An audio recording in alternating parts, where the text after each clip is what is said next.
A building's form should grow from its particular environment. Its design should answer to the people who use it, an ornament inspired by natural form. The architect should be sensitive to the changing needs of society. He's a sculptor whose building materials are his clay, a poet whose designs are his expressions. We are those who live, work, and play among his expressions in hopes of finding a sense of place.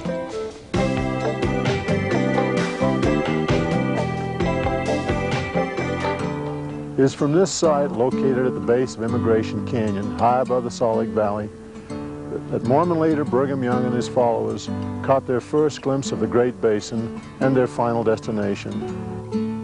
Open structures were quickly constructed, which served as temporary churches and social halls until more permanent structures were completed. 1- and 2-bedroom log and adobe homes soon began to scatter the hillsides. Just 4 days after their arrival to the valley, Brigham Young chose the site for the Mormon temple. Building began in 1853.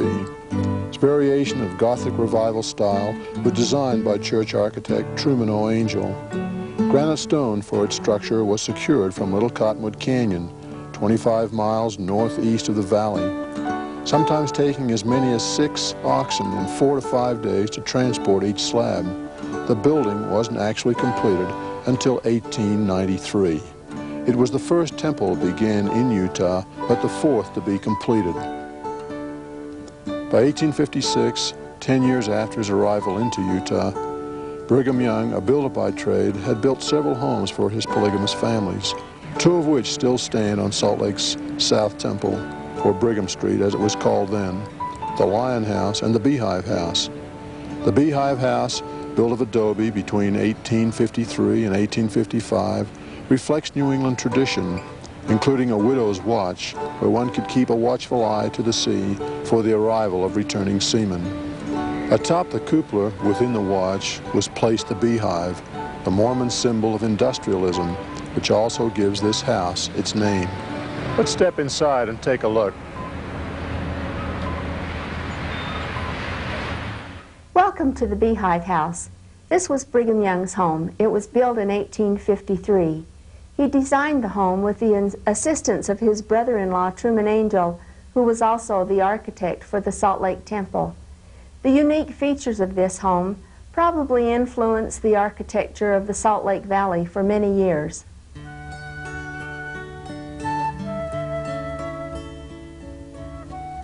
We're now in Brigham Young's bedroom. One of the unique features in this room is the beautiful carved wood around the door frames. Since pine was the only wood available, it was painted and hand-grained to give the appearance of oak.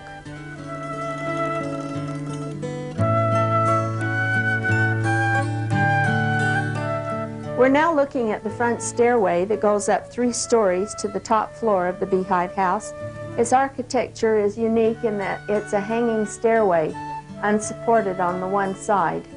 On the second floor, you'll see a little window on the landing, which was placed there by Brigham Young in order for his children to look through the window and watch the guests as they came up the stairs. They called this window their fairy castle. After Brigham Young's death, the home was purchased by one of his sons, John Young, in 1888. At this time, he did some extensive remodeling to the Beehive House.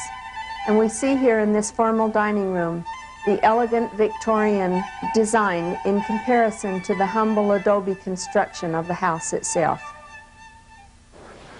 Within a single block of the Marmalade area, close to the heart of downtown Salt Lake, there exists almost as many styles of residential architecture as can be found in the entire Avenues district. Many of the area's buildings are considered to be among Utah's best examples of certain types of residential architecture.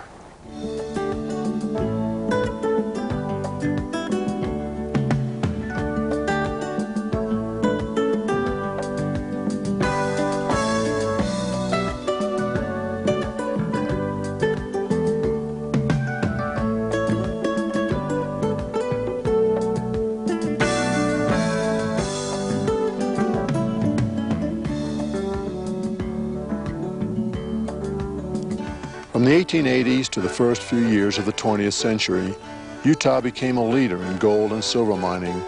This led to increased use of professional architects.